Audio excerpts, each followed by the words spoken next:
Long ago, in a peaceful village surrounded by green hills, there lived a young boy named Arun. Although he was only 12 years old, his mind was never at rest. When he worked in the fields, he worried about tomorrow. When he played with his friends, he thought about yesterday's mistakes. When he lay in bed at night, he feared what might happen in the future. Because of this, Arun was rarely happy. One day, a wise monk arrived in the village. The villagers respected him because he carried a calmness that seemed deeper than words. Arun approached the monk and said, "Master, everyone says you are wise. Can you tell me how to stop worrying? My mind never becomes quiet." The monk smiled. "Meet me at sunrise tomorrow."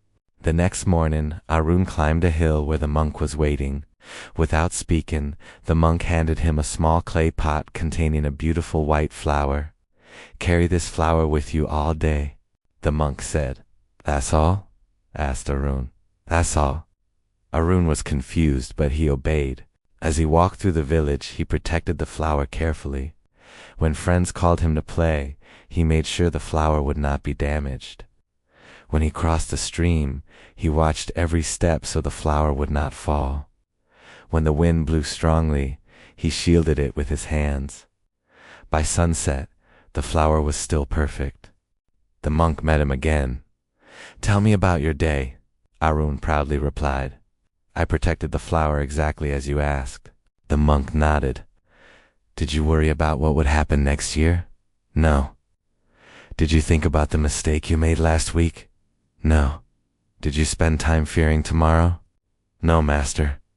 I was focused on protecting the flower." The monk smiled. "Exactly." Arun looked puzzled.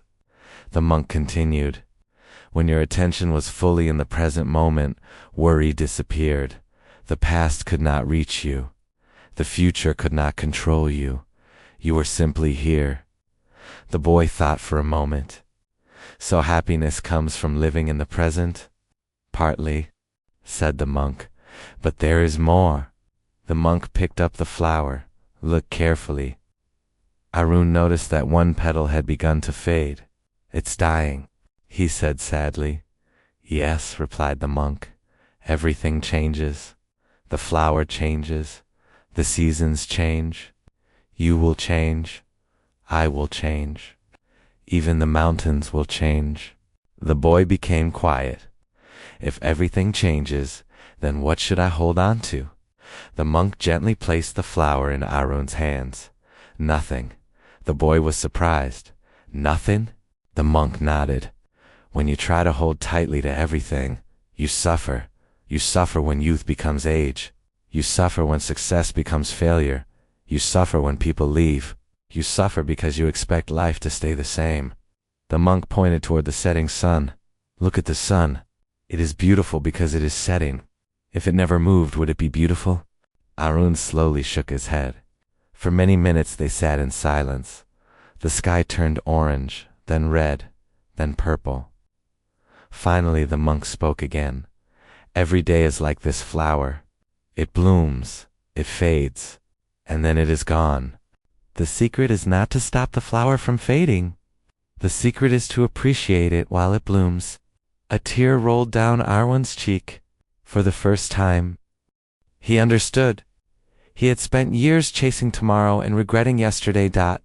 Meanwhile, today had quietly passed him by. Years later, Arun became a respected teacher. Whenever children asked him the secret to happiness, he would hand them a flower and tell them the story of the monk. And he always ended with the same words. "The past is a memory, the future is a possibility. But life itself exists only in this moment. Do not miss today's flower while searching for tomorrow's garden." Moral: peace comes when we stop living in the past or future and learn to fully appreciate the present moment. This lesson appears in many Buddhist-style teachings about mindfulness and living in the now.